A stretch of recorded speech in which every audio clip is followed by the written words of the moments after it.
শুভেচ্ছা জানিয়ে শুরু করছি। প্রতিটি বাণী শোনার জন্য ধন্যবাদ আপনায়।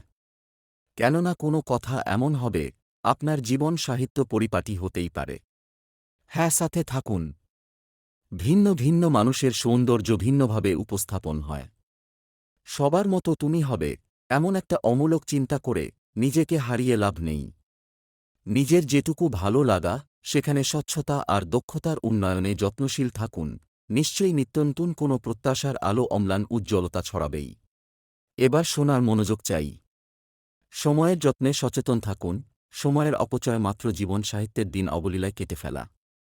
সময়ের যথাযথ ব্যবহার করে জগৎ বিখ্যাত হতে শুনেছেন, এও জেনেছেন, যারা ভবঘুরে স্বপ্ন দেখে, কল্পনায় রেখেছে, বাস্তবে কাজে মনোযোগ দেয়নি, এদের ব্যবসা বলেন আর পেশা কর্ম বলেন, সর্বশেষ শূন্য।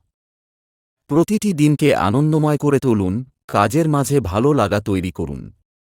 নিজেকে সময় দিন, নতুন কিছু জানুন। সেবার প্রত্যয়ে রেহান মোটিভেশন সাবস্ক্রাইব করে সাথে থাকুন। এতটুকু প্রেরণা দিতে লাইক করে নতুন কিছু পেতে প্রত্যাশা করতে পারেন। বেশ, শুনতে থাকুন। নিজেকে ব্যস্ততায় ডুবে রাখুন। কাজের মাঝে অশেষ প্রেরণা, সুখ ও আনন্দ আছে।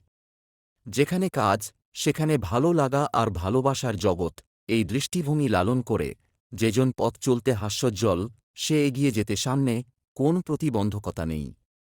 সবখানে সবজনে স্বজনের মূল্যায়ন পায়।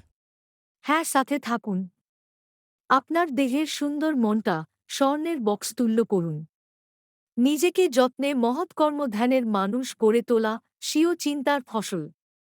অন্যের কষ্ট, দুঃখ, বেদনা আর অশ্লীলতা শেয়ারের মনটা তোমার যেন না হয়। তোমার মন বা বক্স এমন ঝুড়ি না, যা ইচ্ছে তা ফেলা হবে, রাখা হবে। তুমি মনুষ্যত্ব সম্পদের অধিকারী একজন। হ্যাঁ বন্ধু, মনোনিবেশ চাই। পরিশ্রম সৌভাগ্যের প্রসূতি। পরিশ্রম ছাড়া কোনো বিষয়ে প্রত্যাশিত সুখ আসে না। শ্রম সাধনা করে বিখ্যাত যত দেখতে পারেন, তত কিন্তু মেধায় হয় না। মেধা আর ভাগ্যের ছোঁয়ায় সফলতা পায় দুইজন, কিন্তু পরিশ্রম দ্বারা সফল হতে পেরেছেন ৯৮ জন বিজ্ঞজনের উক্তি।